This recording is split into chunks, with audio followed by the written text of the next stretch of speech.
I need the glasses. Sorry. All right. This is a letter that I wrote to my dad, who never knew me as Lacey. I was Jim, and they met three different wives and beautiful women, wonderful women, and they also met my engaged person. So I don't read my book on marriage. It's kind of like different. But anyway, so I wrote this letter 7 years ago, and I want to share it with you because I think it's important to share because it tells some of my story. And the only thing I hope is that my story will help other people tell their story. Everybody's got a story, and your story is important too. Everyone's is important. And so I'm just trying to open minds and touch hearts and maybe save a life. God does that, but that's important. So here it goes. Dear Dad, I can't believe it's been so many years since you've passed. I've been going through a lot this past year.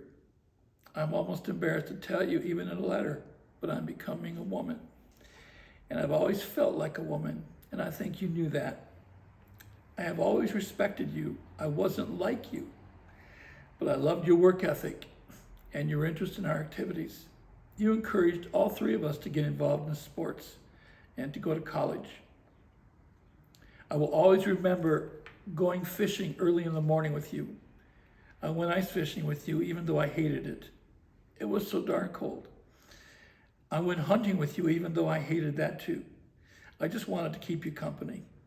And I'll never forget when you shot that deer and seeing his eyes roll back in his head. Dear God. But that's where you and I are different. I always liked the way you smelled. You smelled of Old Spice. You were a handsome man who looked like Lloyd Bridges from Sea Hunt. And nobody from this generation will know who that is. You had hair at 89. I have lots of hair at 68, or now 73. You always took an interest in my life all the way through, all of our lives, Jerry and John too. I liked the way that you mellowed. I knew that you must have been crushed when your mom died on your birthday, on your graduation day from high school. I can't imagine that, and you were the baby of the family, 5 brothers and sisters. I respected your ascent to the vice president of the company, and you came in as a cost estimator. You worked so hard, and I knew that you were proud of that. I love that you were called the love doctor at the nursing home in Florida, a big flirt. And you were always a ladies' man. You and Mom had so many friends. Everyone loved you both. I learned to love people from you both. You received hundreds of Christmas cards. It was special. I respected how hard you worked and to provide for us. I laughed when you put on the door knocker backwards, which was such a riot because it didn't work. I inherited my lack of Home Depot skills from you, which are non-existent, although I can hammer a nail pretty well. I wanted to be your friend, even though I was your son. You and Mom were special. I liked the way that you attended church every Sunday with our family, even though I thought it was boring a lot. You set a good example for us. I shared with you and Mom in 1988 when I was hospitalized for a nervous breakdown. I couldn't face it then, but I can now. I told you I felt more female than male. I've completely accepted myself as a woman. My name is Lacey Marie. I love being a female, a woman. I'm so comfortable as a girl, but I still be living alone. I'll be living totally as Lacey, which I have been for the past 7 years with multiple surgeries. I'm closer to God, and I love myself for the first time in my life deep down. I'm really proud that you served in World War II. You were part of the greatest generation. And that's true. You saved the world. I love that you moved back to the farm in '57, even though it was lots of hard work. I loved the farm. It was like a park. I learned to sing being on the tractor and working in the fields. I had been silently depressed my entire life. I have felt like a girl since the age of 4. Now I'm seeing blue skies instead of gray. Hillary and Nick accept me. And so do my brothers. My brother John and I are really, really close, and Jerry and I are getting closer. I understand that this isn't easy for people. It's hard to comprehend, but it happened at birth. I was born with a girl brain and a boy body. I've tried so hard to be what others wanted me to be. Now I need to be myself. You had a big heart, and I love that about you.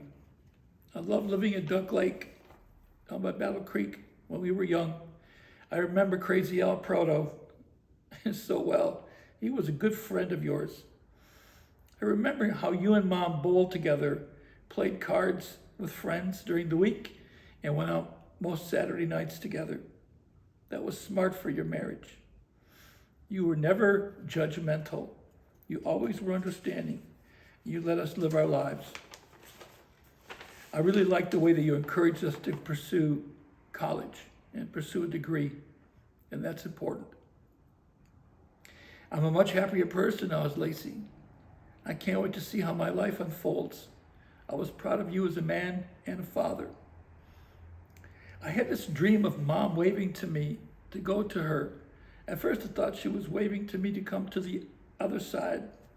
That scared me as I'm not ready for the great beyond. I want to live as long as I can as Lacey.